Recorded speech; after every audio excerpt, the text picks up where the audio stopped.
দিতে হবে। আমাদের যে দলের নেতা কর্মী এই বগুড়াবাসী আমরা প্রত্যেকটি পরিবারই আমরা বিএনপি পরিবারের সাথে রয়েছি। হয়তো রাজনীতি অনেকেই করে না, অনেকেই সংগঠক আছে, সমর্থক আছে, নির্বাচনের সময় ভোট দেয়, কিন্তু আমরা প্রত্যেকটি ওয়ার্ডে এই ছাত্র দলের যে সাংগঠনিক কার্যক্রম, বাংলাদেশের মানুষ যে আমাদের প্রিয় নেতা শহীদ রাষ্ট্রপতি জিয়াউর রহমানের যে হাতে গড়া ছাত্র সংগঠন, এই সংগঠনের যে ইতিহাস ঐতিহ্য রয়েছে, এটি বাংলাদেশের মানুষ এই ইতিহাস ঐতিহ্যের সাথে পরিচিত রয়েছে।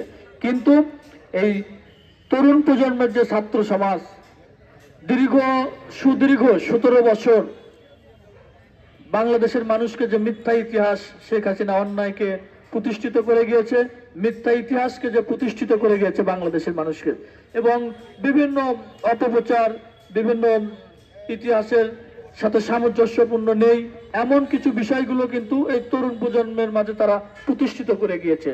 আমাদের লক্ষ্য এবং উদ্দেশ্য এই ছাত্র সমাজকে বাংলাদেশের সঠিক ইতিহাস জানতে হবে।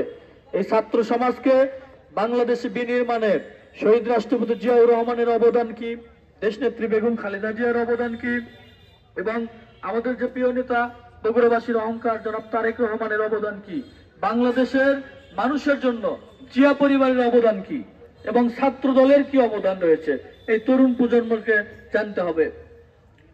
আপনারা সকলে জানেন যে বাংলাদেশ নামের সাথে কিন্তু শহীদ রাষ্ট্রপতি জিয়াউর রহমানের নামটি জড়িত। বাংলাদেশ ছিল না, পাকিস্তানি শাসনামল ছিল। প্রতিষ্ঠিত একটি স্বৈর শাসকের বিরুদ্ধে গিয়ে, কিন্তু পাকিস্তানের দুঃশাসনের বিরুদ্ধে গিয়ে শহীদ রাষ্ট্রপতি জিয়াউর রহমান কিন্তু বাংলাদেশের মানুষের অধিকারের পক্ষে কথা বলেছিলেন, যুদ্ধের ঘোষণা দিয়েছিলেন এবং যুদ্ধ করেছিলেন, বাংলাদেশ স্বাধীন করেছিলেন। বাংলাদেশ স্বাধীন করে শেখ মুজিবুর রহমান তো যুদ্ধের ঘোষণা না দিয়ে বাংলাদেশ থেকে পালিয়ে গিয়েছিল। আমাদের প্রিয় নেতা বাংলাদেশের মানুষের পক্ষে, পাকিস্তানের বাহিনীর বিপক্ষে যুদ্ধের ঘোষণা দিয়ে যুদ্ধ করলেন, দেশ স্বাধীন করলেন। তখনও কিন্তু আমাদের প্রিয় নেতা বাংলাদেশের রাজনীতিতে আসে নাই।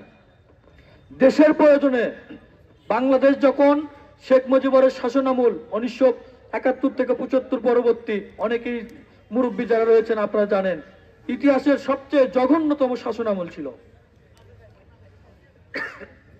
ঠিক এই জায়গা থেকে নেতৃত্ব দিয়েছেন আমাদের প্রিয় নেতা শহীদ রাষ্ট্রপতি জিয়াউর রহমানকে বাংলাদেশের মানুষ সিপাহী জনতার বিপ্লবের মধ্য দিয়ে রাষ্ট্র ক্ষমতায় নিয়ে এসেছিলেন। বাংলাদেশের প্রয়োজনে সে বাংলাদেশের ক্ষমতা নিয়েছিলেন, বাংলাদেশের মানুষ তাকে সে সুযোগ করে দিয়েছিলেন।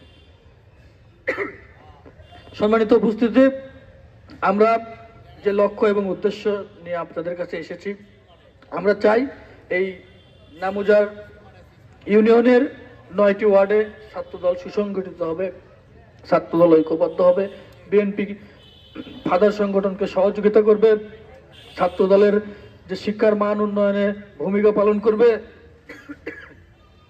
পাশাপাশি তারা নীতি নৈতিকতা আদর্শ নিয়ে গড়ে উঠবে, মানবিক মানুষ হিসেবে গড়ে উঠবে, দেশপ্রেমিক মানুষ হিসেবে তারা গড়ে উঠবে। আগামী দিনে এই ছাত্র সমাজ যাতে